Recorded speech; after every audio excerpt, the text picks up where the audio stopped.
Hey guys, we are here on the Date Well Men's set. If you're listening, you should probably stop, go to YouTube and watch so you can see how awesome this set is. But today we're really excited because we're gonna be talking with Joshua Broome. He's got a crazy story into the porn industry, over 1,000 videos that he was the star in, winning accolades and awards in the porn industry, and then got out of the porn industry, found the Lord, crazy transformation, and really just dissects and unpacks the impact that that lifestyle had on him and what he's doing now. Yeah, he shares how he overcame depression, battling thoughts of suicide, and just the emotional scars that come with doing over 1,000 pornography films. But he is now the founder of a nonprofit organization called Finding Hope. He's married to a beautiful wife of 6 years, has 3 boys. So you're gonna want to hear his story and what the power of the cross has done in his life. Yeah, so today's all about bringing hope. Today's all about breaking shame and giving you more tools to get free and helping you set others free. Enjoy. Awesome, Joshua. We're so thankful and grateful to have you here with us today. Yeah, we are. And I hate to admit, I already said this to you ahead of time. I wish I knew more about you because the little bit that I knew just getting ready for the podcast, I'm like, oh yeah, babe, I should have known him way earlier. But just love even the stuff I'm getting to see. Can't wait to dive into conversations. So thank you for joining us. Yeah, like I was saying, I'm absolutely glad to be here. Huge fan of all you guys do. I'm so thankful that you do it with excellence. And yeah, I'm just glad to be part of this community of people who care, that we're not afraid to talk about difficult things, and we're willing to lean into something that is so dark and so prevalent. Yeah, Wow. definitely. And that's our heart, is it is dark and prevalent, and yet we try to, hey, wait a sec, guys, God created this. So it's being experienced dark, but we were going to talk about the light and talk about redemption, which is what I love about your story. Before we even get into the story of the past, love for our audience just to hear who you are. What do you do? Where are you pastoring? What are you leading? What are the things that you're going after? Yeah, so I've spent the last 3.5, 4 years being on staff at a few different churches. And most recently, my wife and I, we have created a ministry. It's called Finding Hope. And we want to equip people to walk in freedom, and that we believe that that is found in a relationship with Jesus Christ. So that's our primary efforts. I have a podcast called Counterfeit Culture that is comparing, what is the lie that is the porn industry and many other lies in society, and the very countercultural viewpoint being the Bible, being the final and the authoritative piece of truth that we can look to, and we can compare and contrast what's real and what's counterfeit. Yeah, that's amazing. Wow. It always gets me going because we just started, we have these t-shirts and sweatshirts that say porn is lying to you. So I love what you even just said, like the lie that is porn. Yeah. That's just like a truth that we're trying to proclaim right now. Yes. And so we're so excited, listeners, or if you're watching on YouTube today, we are about to dive into what is such a powerful story. And even hearing the name of your nonprofit now of Finding Hope, I'm like, I just love it, because knowing your story, knowing how you found hope, it is just such a beautiful picture of how hope is possible for anybody, anywhere, anytime. So would you just start to dive in with us a little bit on what is your backstory? What did you need to find hope from? Yeah, so I grew up in a fatherless home, and it was pretty unique because my dad was in proximity to where I lived. So it created this strange dynamic, because I grew up in this small town in South Carolina, yet my dad, that he was my father, but I never had a relationship with him. I knew what he looked like. I knew his name. But my mom had me when she was 16. He just chose not to fill the role as a dad. And that growing up, seeing him in grocery stores, seeing him, in town, it was confusing. And it created this very unhealthy balance in me, because I'm someone who's very high achiever, but someone that has a high achiever personality, and they believe the lie that they need to earn their worth. They need to outperform, to receive that validation. Yeah. It was very toxic in my life because I had to be the best. I had to get the girl. I had to make the best grades. I had to be the best in sports. And that momentary validation, it like I was saying, it's for a moment, and then I found myself empty, confused, and angry. And that continued through college. And as I was having some success in the modeling and acting industry, I thought, well, if I put myself in closer proximity to the industry I want to be in, it'd be easy. So I decided that I would just move to Hollywood. So I dropped out of college. You're the first person to ever have that idea. Yeah. Yeah. My story is pretty arbitrary until a moment. But yeah, I moved to Hollywood. I get an agent. I believe like everything's going to go great. I land a few roles. Everything's going well. But the problem is I was not like equipped to move there financially. I didn't have this, I didn't have a plan. I didn't have a ton of savings. You're also the first person to not have a plan or not have savings to go there to become famous. Right. Yeah. I'm chasing my dream without a plan. I love it though. Yeah. But I get out there and things are going okay. And then my story, like most people who move to that area, have to get a job. So I'm working at a restaurant. I'm waiting tables. And while I'm working there, in walk a group of girls and they say, "Hey, are you interested in being an actor?" And me being in that industry for quite some time, I knew that if someone invited you to set, invited you to meet with maybe a casting director or be part of a project that they were working on, that was often the way that you got your in. Yeah, sure. And so I was like, yeah, absolutely. It's your break. It's my break. Here's, I had my reel, on my phone. I had a comp card, like in my backpack somewhere. I was always ready. And then they're like, no, we're talking about porn. And I was just like, okay, and I was so confused because, this was like 2000, it's like 2006, 2007. So, internet, going, but it's not like it was now. Right. Yeah, right. So I had seen, I'd seen pornography like in a magazine and maybe like a few things, a few times like on the internet, but not like, I wasn't watching it regularly. Back when porn was two people in missionary position, probably. Right. Yeah. It was. And I was taken back because for me, it was like this thing that was a fantasy was now put in front of me, and there were people inviting me into it. And I was both intrigued and confused and a little scared because I didn't think that this, someone, this is something I talk about very often where if you view a person as a product, there's not a lot of guilt for abusing them in that way. There's not to use someone. So if I'm using a person like a product, I'm going to use a product and I'm not going to think twice about it. So that's my relationship. You exist for me to consume you. And so I was seeing these people, and they were saying that they were in the porn industry and they were inviting me into it. And I was like, how are you real? Like, this is what you do for a living? Like you're living, breathing people inviting me into this space. And it just created this, I don't know how, I can't really even articulate how I felt, but I was intrigued to the point where sure, I'll meet with your agent. So that's ultimately what they invited me into. They invited me to meet with their agent. And I go and I assume that it's going to be super sketchy. I thought it was going to be in this, motel in the middle of nowhere. Sure. And, there's going to be a weird guy picking lint out of his belly button. And I was just going to run, that's what I thought. And then I get there and it's in a really nice, business, complex. It's adjacent to where Universal Studios is. I go into this private garage and there's Beamers and Bentleys and all this stuff. And I go up this private elevator and I walk down this hallway.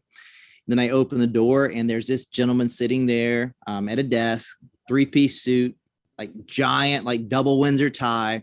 And he's an English guy. He's got an English accent. And he just asked me like a few live questions, like how did you grow up? Why did you move to Hollywood? What is your objective in being here? And in retrospect, I gave him a lot of ammunition to manipulate me with, because I was like, well, I just grew up with just me and my mom, and I'm out here trying to act, and I want to be famous. Told him everything you wanted to hear. Right. And he was like, okay, perfect. So here's the deal. There's not a ton of good looking guys in the industry. The industry is shifting. We're going to do parodies. There's going to be big budget movies with scripts, and you having acting experience and ability is going to be advantageous for you, because you'll be able to be the lead role in all these films because you're good looking and you can act. So if you can do the job, you'll be as famous as you want to be.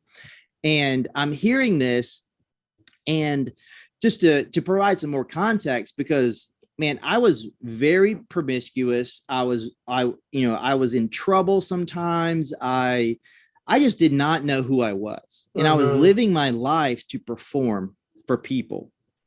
And I was someone who, I call it the first date mask, where I didn't know who I was, but whoever you wanted me to be, so that you would accept or affirm me, that's who I was, because I had no clue who I was.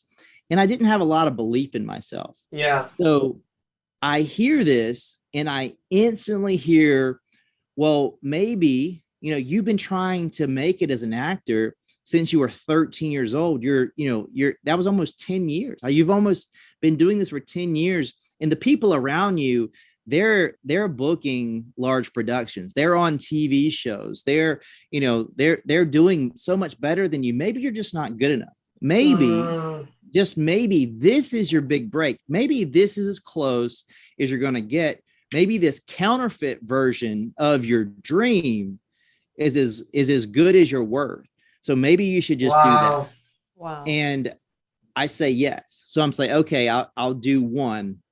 And I naively thought, okay, if I do one film, how bad could it be? How much pain could it cause?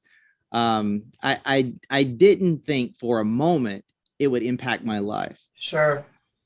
I show up to set. I sign this piece of paper they slid across the table that said, hey, this is how you get paid. I would love to come back and talk about that piece of paper. That's something I'm very passionate about as far as consent. But I signed this piece of paper, and then they're like, okay, come on back here. And I'm thinking they're going to give me a video camera and I'm going to go in a back room or something. I walk onto a legitimate set. There's catering. There's camera A, camera B, camera C. There's someone shooting BTS. There's a lot going on. And someone, a stagehand comes up to me. He's like, hey, here's a Viagra. Here's this little blue pill. Take it if you want. Don't, if you don't, it's in your hand. It's yours. We'll need you in about 25, 30 minutes. And I'm like, what does that even mean? Like, no one's going to tell me what to do. No one's going to ask me questions. There's just this small stadium lighting around this ottoman. And there's a girl on it that I can't even see because there's cameras around her. And then I'm supposed to go over there. I'm supposed to take this pill and go over there. And I'm like a typical movie scene where it's like, I'm in this movie, I'm in this bathroom, and I'm giving myself this not pep talk, but I'm asking myself, do I want to do this? Why am I here? Should I leave? And it was almost strategic to the point where I saw that the way that I was there, it didn't really allow me to say no or change my mind. Really, I absolutely could have, but I signed this piece of paper that I didn't really understand what it meant. Yeah. There was a town car that come and they picked me up and brought me there. They're making you feel like a movie star. They're making you feel like you got where you wanted to be. 100%. And then I'm in this moment and I'm feeling like a kid at a sleepover that wants to go home. Right. But I'm embarrassed because what I would have to do to leave there is I would have to call that agent and say, hey, I changed my mind.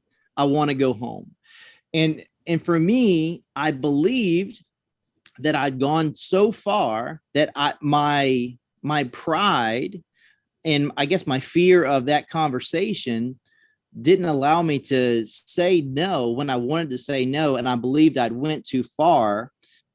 So that small compromise led to a larger compromise. And I took the pill, walked on set, and I did that film. And I didn't really think much about it. I thought it was disgusting. I felt dirty. It wasn't anything remotely close to intimacy or sex in any capacity that I've ever experienced in my life. And I'm just thinking, okay, I'm definitely not going to do that again. And a few weeks pass, and unbeknownst to me, this video that I did, it had gone viral. At the time, that was like 500,000 views. Like 500,000 views. 2006, 2007. It's gone viral. Everyone has seen it, and then everyone has seen it. In that, additionally, somehow it made its way to my agent. So obviously, this is a breach in my contract. I can't, I can't represent myself this way. I had this really awkward conversation with them, get let go. Within hours, people are calling me, texting me. And then even my mom calls me and she's like, I heard from your uncle that someone told him that you did a porn. Is that true? And I'm just humiliated. I'm humiliated. And then within, a day or two, all these people have saw this, and it's everywhere. And my life as I knew it was drastically changing. Yeah. And then I was kind of dating someone at the restaurant I was that I was working at. And I mean, we weren't like engaged or anything like that, but we were exclusively dating. And I'm like, man, I got to tell her. And I told her, and she was the nucleus of many of my friendships. And like, she had worked at that restaurant for a long time, and she was a very respected dancer. So she had been in like music videos and stuff like that, and like worked in a dance studio, very respected. And, I hurt her, and like, I'm this, this terrible guy, and her friends are mad at me. And just like, I'm like, gosh, like, what am I going to do? Like, I didn't have a plan B. On this part of your story, it's so intriguing to me, because all of these people that are having this negative response to you being in a porn, are they Christians? So it's funny you say that. So in retrospect, I don't know if I knew that at the time, but my family, yes. This girl, yes. But I think it was something that I was kind of oblivious to, not really the reason that they were responding like that. I just knew it was wrong. And to be honest, I would have, if someone would have asked me directly, are you a Christian? I probably would have said yes, because I grew up going to church. Sure. And I believe that I checked the boxes. I believe that God was real. I believe that God created everything, including me. And I believe that Jesus like existed. So like, for me, that acknowledgement equated to me being a Christian, whatever that meant to me in my mind at the time. Like, that's where I was. Yeah. But yeah, I mean, that happens. We had this, this fallout, and then I'm like, okay, I can't work here anymore. So I quit that job. I'm like, I'm like literally like from Genesis 2 to Genesis 3, where it's like, I'm walking, there's no shame. Sin enters the picture. I'm hiding from everyone, and I'm trying my best to cover up, my sin. And it's like, I didn't know what to do. And I was like, okay, I don't have an agent. I'm not like that well known. Like, no one's like beating down my door for me to like do anything. Well, I know what the devil did. He gave you the opportunity to replace everything you just lost, I bet. Yeah, 100%, 100%. And then right on time, that agent calls and he's like, hey, I want to give you a contract, and I'm going to make you, my highest paid guy. I've all this stuff. And I went from I'll never do that again, to saying, okay. And then that happened, and that led to me being in the industry for over 6 years. I did over 1,000 films. I was nominated for 18 different awards, won a bunch of them, one being Male Performer of the Year.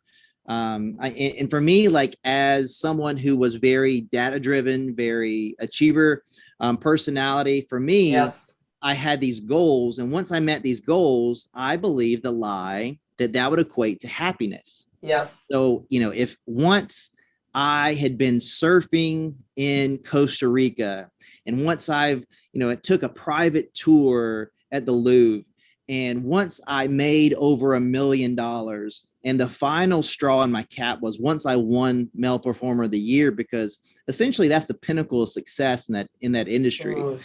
And when I won it, it was very much like, okay, if you gave, like, if anyone listening to this, if you believe if you have this home, you'll be happy, or you believe once you get married, the struggle with porn will go away. Once you become a father, your inadequacy because you didn't have a father is going to go away.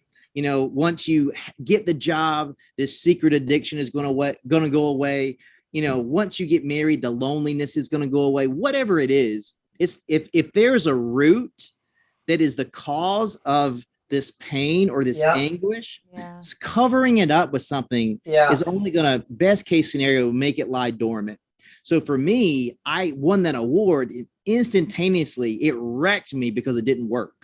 The money didn't work. The travel didn't work. The awards didn't work. Nothing worked. Wow. And I have this, and I went from feeling excited to a depression so deep and so dark. Every single time I worked for about 3 months, I was strategically trying to figure out, how can I take my life? Because I don't have the guts to harm myself in this way. But what can I do? Because there's no way that I'll ever be a father. There's no way I'll ever contribute in any capacity. No one's going to want me to create something. So for me, like, I live to create something that impacts someone in a positive way. Like, that is what fires me up. Wow. So it's like something like, if I can serve someone, that it unlocks something in them so that they can do something they never believed they could do, or experience something they never believed they could experience. Like, that's what I live for. And I was like, there's no way that I can do that, because no one's ever going to take me seriously. I'll never be a dad. I'll never be a husband. I'm worthless. My life is over. I don't see a future worth living. Wow. So I'm seriously thinking about ending my life. And this, like, the last movie that I did, I was going to go put that check in the bank. And there was just this, I don't know why, that, like, I was just like, I got to get this check in the bank, and then I'm going to do this. And I go to put the check in the bank, and normally I would use ATM, Dropbox, whatever, because I didn't want to have an actual interaction with someone, because the memo on the check said what the movie was. It was descriptive and it was grotesque. Wow. And I was humiliated by that. So I didn't want to look someone in the eye and slide, a check across the counter. It's like, yeah, I got paid to do this. Yeah. So, but this one day, that was the only way I could deposit the check. So I was like, okay, I'm just going to face the music. It doesn't matter anyway. And I give her the check. She does, all the stuff, and she puts it in there, and she hands me the receipt, and I pivot to walk away. And then she says, Joshua, are you okay? Joshua, is there something I can do for you? And the power in that. Wow. The bank teller. The bank teller. But the power in that was that, so if you are living your life in a way that is less than your ability, capability, calling in life, regardless, Christian or not, if you're living your life in a way that that you're not proud of the way you're living, the thing that hurts the most is for someone that truly knows you to look you in the eye and say, I love you, but you're better than that. I love you, but there's so much more that you can do with your life. And that was my mom every single day, never affirming anything I did, but relentlessly pursuing me with her love. And I couldn't face that. So anyone that's experiencing that, you're going to do one or two things. You're going to stop doing what you're doing, or you're going to push everyone away. I pushed everyone away. I unfriended people on social media. I didn't answer texts or calls. So at this point in my life, it had been about a year.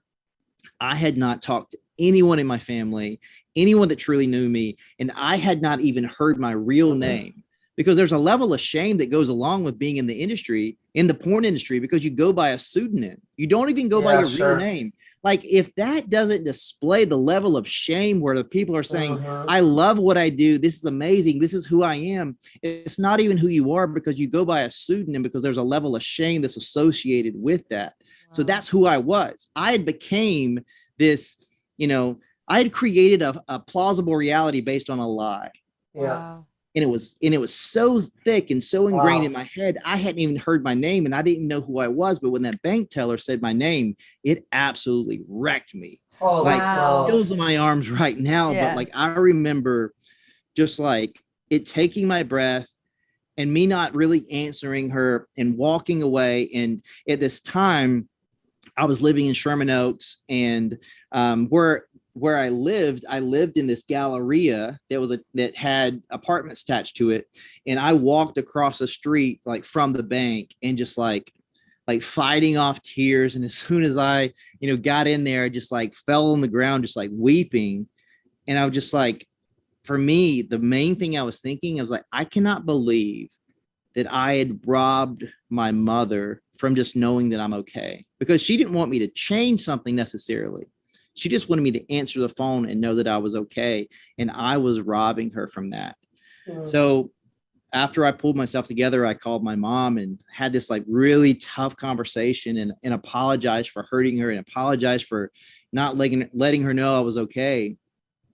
And she was like, I don't care. I love you. Just come home.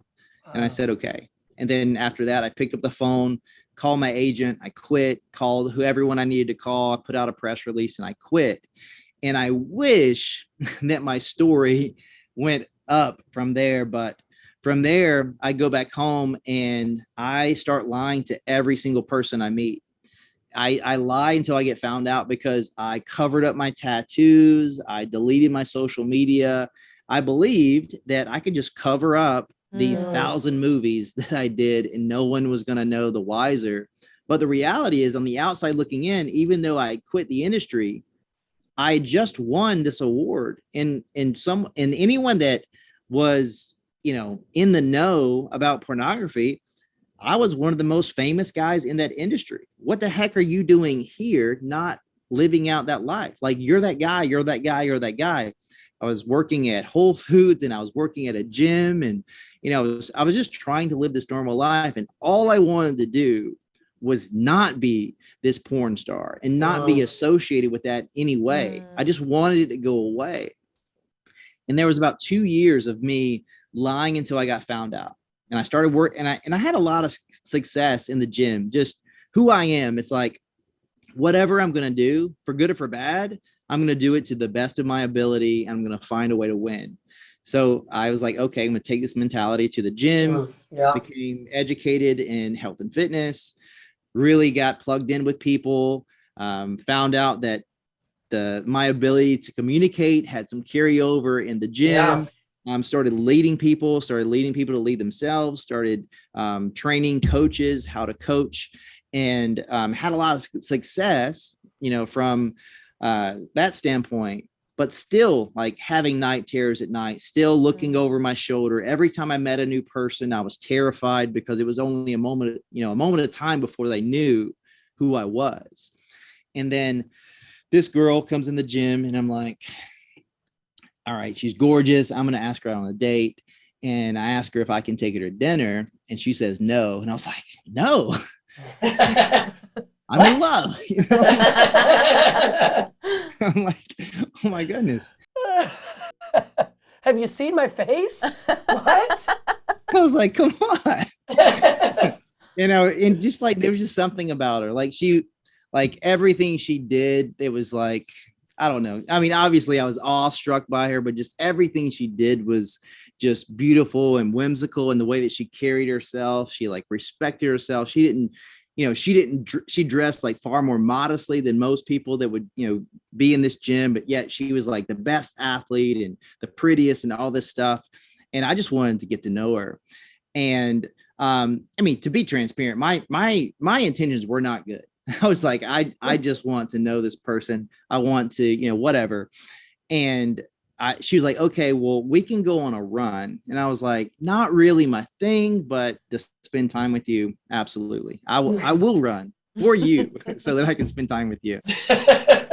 And we go, she wants me to meet her at this park. And I get there early and I'm waiting on her to get there. And I just feel this like overwhelming, like almost like lump in my throat, like I'm in trouble. Like, and I started to think like, she hasn't done anything to me. And I think so highly of her. How could I potentially hurt her like I've hurt several people who I said that I cared about in my life by withholding the truth? And I'm like, she's probably going to tell me to take a hike. She's probably not going to want anything to do with me if I tell her the truth. But I'm going to tell her the truth. And we go on this. Well, we meant to go on a run, but it never became a run. It was a walk from the beginning. And we were just talking. I was like, hey, I want to let you know something. I did a little bit of porn. She was like, what? And I like how you said a little bit. Yeah. And then she was just like so confused, like not like I had said something offensive, like so confused of what I just said. She's like, with that face, who would let you on a porn movie? Oh my God. But she was just like, what are you talking about? Like I'd said something just insane. And then I was like, okay, man up. Tell the truth. Just like for once, just tell the truth. This is not about you. Wow. Tell the truth. And I laid it all out there. I told her everything. And she looks at me like pretty like awestruck. And she's like, well, I did not expect to hear that. And then she pauses and ponders. And I can tell that she's processing. Mm-hmm. And she says, well, I want to tell you something. I believe that a person is not defined by the worst thing they've ever done. I also believe that a person is not defined by the greatest thing they'll ever accomplish. I believe that God defines who a person is. Do you know who God is? And then I very quickly put on my mask. I put on I want you to like me, so I'm going to say the right thing. And I was like, yes, I believe that God is real. I went to church growing up. Yeah. And then she's like, okay, well, what does your relationship with Jesus look like? What does your prayer life look like? What, like, are you living this out? She's asking me. And, I didn't know what to say. I was just like, I got nothing. I don't have any material to work with. I don't know. I don't have any context to, contribute to your conversation. And and then she's like, well, I gave my life to Jesus when I was in 7th grade. I've not been perfect by any means, but Jesus has been, the most important thing in my life since then. My family is Christian. It's very important to me. But do you like, tell me more about you. Do you like tacos? Tell me about your family. And I was just like, you don't want me to leave? Wow. Yeah, totally. And there was something about that, like very like Colossians like 4:6, let your speech be gracious and seasoned with salt. You might know how you ought to answer each person. And the way that she answered me was with boldness and confidence, and not anything about who I was, about who Christ was. And she's like, hey, this is what I know. And what you said might be true, but that doesn't define you. Wow. God has already defined you. And that's what I think, and that's what I know. So it cultivated again this curiosity in me, but now this curiosity was leading me somewhere else. It wasn't leading me, before my curiosity was leading me to meet with this, this agent. Now this curiosity has my curiosity has led me to wanting to know more. And I ask her some more questions, and we talk, and then we pretty much leave it at that. And then we leave, and we text all week. And then she's like, hey, this is not the church that I normally attend, but there's a lot of people that attend the gym that that go to this one specific church. Do you want to go to church this weekend? I was like, yeah. I want to know more. Let's go. And I just wanted to hang out with her too. And I get there, and there's this like giant like wooden plaque, and it says, we want to love people where they are and encourage them to grow in their relationship with Jesus Christ. And I was like, I don't know if you know my story, totally. But if you knew my story, you'd tell me to leave for sure. Like there's no way that you hear my story and you say that you want to love me where I'm at, because you don't know where I've been. And I go in, and the people are nice. The music's cool. From an aesthetic standpoint, like everything is awesome.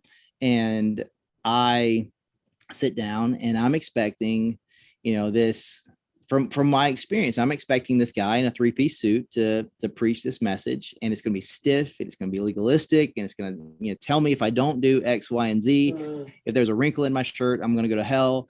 Totally. That's what I'm expecting to hear.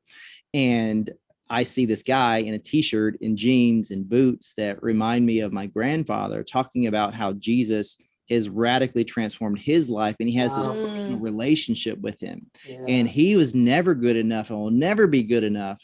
But because of what Jesus has done on his behalf, he can have just reconciliation with God in a new perspective and a new mind. And he starts telling the story about Mephibosheth and how, he was the last remaining member of Jonathan's family. And when David took over, it's in 1 Samuel, but when David took over, he could have, like kings in the past, go find anyone in the previous lineage and have them wiped out, because I don't want them to think they have access to this kingdom. David was different. He said, go find Mephibosheth, because I actually want to take care of him. So the guard finds him. David invites him into his home, gives him a seat at his table, restores his land, does all this stuff for him. Beautiful story. Beautiful story. And what it allowed me to see was the heart of God. Because for me, I saw God through the incorrect lens of my experience. I saw the Father as someone who I could not be good enough because my father didn't want me. And I saw myself as inadequate because of my mistakes. And then he shared the gospel, and that, Romans 3:23 tells us that we've all sinned and we fall short of God's perfect standard. And then Romans 6:23 says that not only is everyone guilty, that guilt, it makes us deserving of death, because the wages of sin is death. So if we're all guilty and we all are, impending this death that's coming to us, this eternal separation from God, if there's a bridge that we need that we can't build ourselves, what are we to do? And then talks about the perfection of Jesus, his sacrifice, and how his sacrifice and his life gives us access, gives us that bridge to gives us our purpose, our life, our salvation. And it just made sense to me in that moment. Like, awesome. I'd heard it before, but it made sense. And came as revelation. Like the Holy Spirit was there to grab your attention finally. Yeah. I mean, I understand what's being said. Holy Spirit softens my heart. I give my life to Christ. And, and then in that moment, like I'm weeping and I'm just like so thankful. But what I felt specifically, I tangibly felt this like pressure be relieved from me. And it wasn't the pressure of my guilt. It was the pressure of the belief that I had to perform to earn my worth. And the Bible tells us that Jesus died for us when we were at our worst, when we're enemies of God. Jesus died for us. So Jesus died for me, not because I earned it or deserved it. He died for me because he loved me that much. And to know that I was worth that much to him, it changed everything for me. And what I love about that story is that girl that invited me to that space, her name is Hope, and she's now my wife. We've been married for 6 I years. thought you were going to go there. I mean, I had to be with how much you were talking her up. I'm like, he can't be talking about some other woman being this beautiful. I'd get slapped if I talked about an ex-girlfriend that way. So I have to be how amazing that her name is Hope. What? I did not see that coming. Yeah, this does sound like a movie, Joshua. Yeah, but yeah, I mean, 100%. So I mean, finding hope, our nonprofit. So my wife, her name is Hope. She led me to the place where I heard the message of hope. Wow. And ironically, the church also was named Hope Community Church. Amazing. So kind of the trifecta of hope. But yeah, I mean, we're gonna have to meet Hope. We're gonna have to. The four of us are gonna have to go to dinner. We got to meet the saint.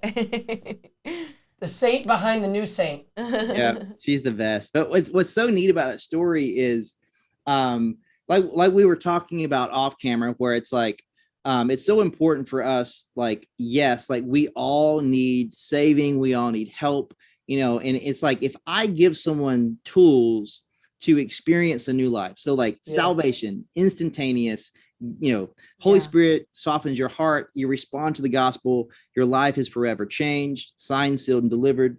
But you still have these incorrect thought processes. You still have these bad habits. You still have these, maybe these false like ideologies that you believe.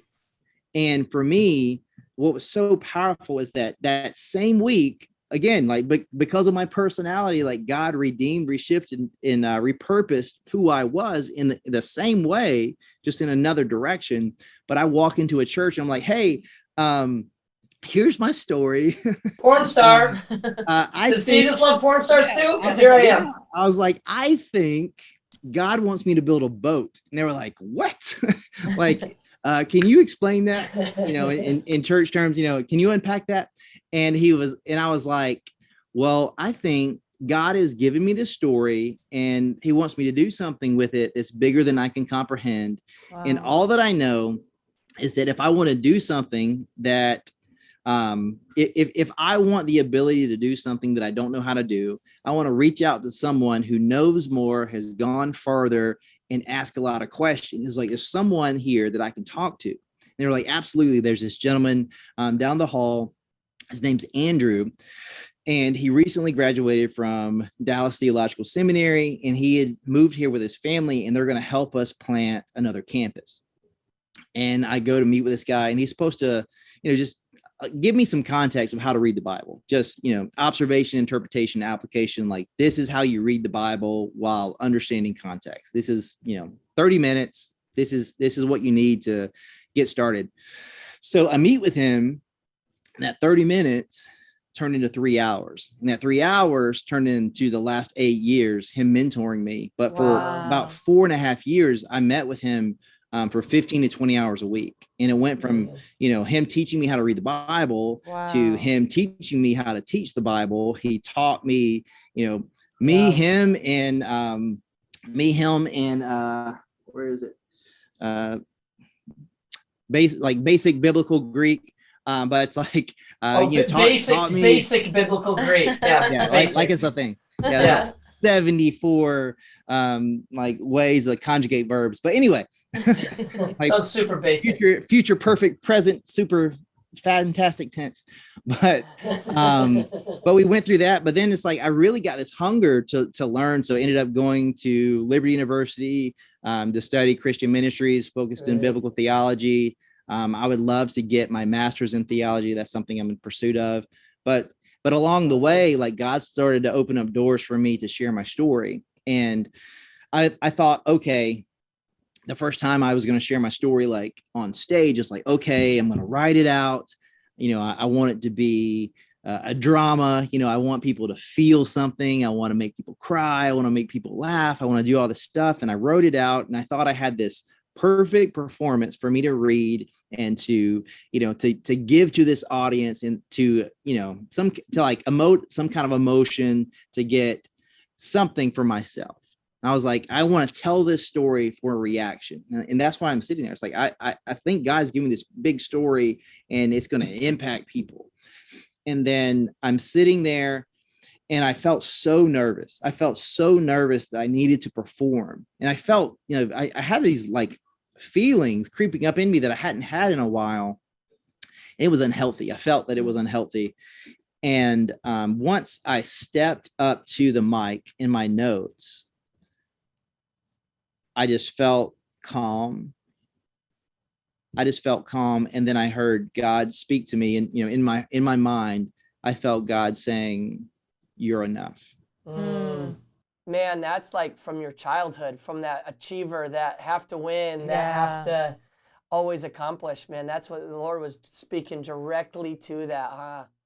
Yeah. And it's crazy. And then I literally flipped my notes over. I didn't even read them. I shared my story in I think I had 17 minutes to talk.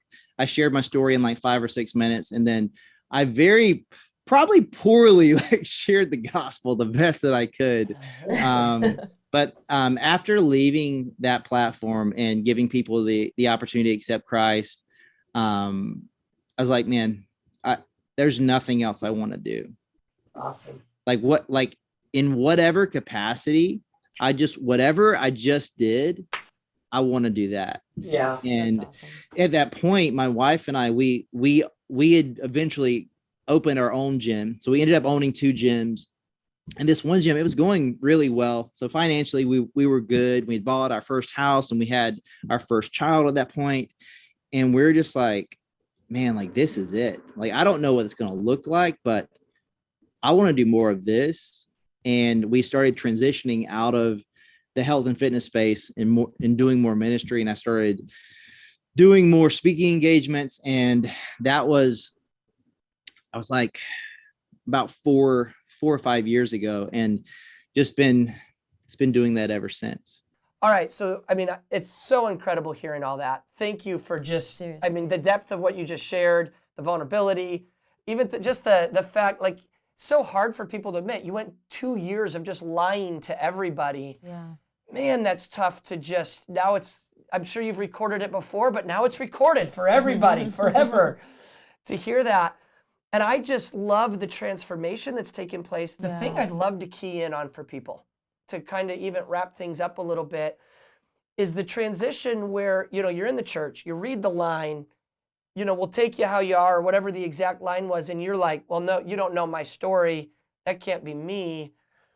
I think shame's a thing a lot of people deal with, and shame where our mistakes are always the biggest mistakes that we view in our own mind, right? Yeah. Like, I'm unforgivable, I'm unfixable, I'm unredeemable, everyone else is. How did you tackle that part of your life as you came to the Lord? Now you've got this beautiful picture, you've got this amazing wife, these kids, this ministry that God's anointed you with. But man, there was that period that you went through where you had to break the shame to be the man that you are, or really be who God has called you to be, to step into your identity. What were your steps of tackling shame to be the man you are today? Yeah, I mean, it was definitely a process, but for me, the big thing was understanding truly what love is, because love is indicative of choice. Wow. And while Jesus didn't have to, he freely chose that he could have commanded a legion of angels to wipe everyone out, but yet he suffered and died and was humiliated. Why? Because he loved you. He loved me. So he chose to love me in spite of what I've done. So understanding that I could not earn my love, I could not earn his love. So for me, like, that was so important, and just understanding if God chose to love me, I want to choose to love him. And what that looks like is me choosing him over my feelings, over my shame, over my guilt. And I had to understand, like, I had to get to know him. And for me, like 2 Timothy 3:16 talks about all scriptures God breathed and it's good for teaching, rebuking, and all that good stuff. But it's like this idea of reproof. I had to dismantle and destroy incorrect ideologies and thought processes that I had so that I could see myself as how God saw me. I had to be able to see God for who he is. I had to be able to take those things and then reappropriate myself into the world. But for me, I had to believe that the Bible was true. Oh, that's so good.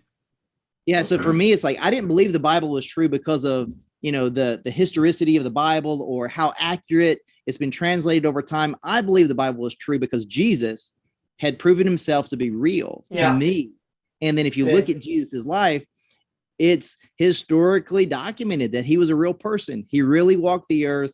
He was really perfect. He really died on a cross. He really rose again. And if that's true, I'm going to listen to the guy that says not a dot, not an iota of my word will pass away until it's all fulfilled. So I treat the Bible as inerrant and infallible. So if I trust that it's not going to mislead me in any way, and also I can trust where it's going to carry me and take me, I want to submit and surrender my life to him. So what that looks like on a practical basis is I need to take inventory of my life. Who and what is speaking into my life? And if it's not leading me into the direction that I want to go, I have to remove it. Yeah. For healthy things to grow, dead branches need to be cut off. They need to go. So anything that's in your life that's taking you back to where you didn't want to go, or taking you back to, the person you never wanted to be, those things have to be removed from your life. And that looks like maybe I need to delete some apps. Maybe I need to unfollow some people on social media. Maybe I don't need a smartphone at all. Those are some of those things that I personally had to do. Yeah. And then I had to get very drastic. I had to put some very firm boundaries. I had to put some firm boundaries in my life because I didn't want to continue going the direction that I was going. Yeah. And for me, what really changed everything is understanding that I can only be as free as I am honest. And I had to get some people in my life. That's so powerful. And I had to get some people in my life that I call them hot conversations, honest, open, and transparent. So once a week, there's someone that I have honest, open, transparent conversations with, and they love me enough to not do the thing that I've had people blowing smoke up my butt my whole life. Like I've had people, you're great, you're great, you're great. If you only have people in your life applauding you and then you don't have anyone challenging you, you should check your circle because you need criticism in a healthy way to grow. Yeah. And so good. That for me, it's like I had to get to a place where I was willing to be honest with myself and with others. I had to do the hard work of removing the things that were in my life that were toxic, that were leading me in a direction I didn't want to go. And I had to create some relationships in my life where I want people to both encourage me and give me a kick in the butt when I need it. Oh, it's so good. That was awesome. Mic drop. Yeah. Write it down. And I think, who are your hot people? That's probably not the best way to word it, but who are the people that you're going to have those hot conversations with? Honest, open, transparent. I love that. That's great. The accountability. Well, man, thank you. Thanks for the practical. Thanks for your story. Tell our people, how do they watch you? How do they follow you? How do they get a hold of you? How do they find what hope? You guys are doing? How do they find hope? Well, find the hope you're off, not the hope you've already taken, but the hope that you're offering. Yeah, she's taking. But so on social media, I am Joshua Broome is all my social media across the board. If it doesn't have a blue check mark, it's not me. A lot of fake accounts out there. And also to get in contact with me, my website is Joshua Broome. So Broome with an E. So joshuabroome.me. And then if you, there's a contact form on there. If you want to get in contact with me about speaking engagements or you have any tough questions, myself or someone from my team will get in touch with you ASAP. That's awesome. Awesome. Man, thank you for being here. We are so honored. Love your story. So excited about what God's doing through you guys. Thanks for partnering with us. Absolutely. Same here.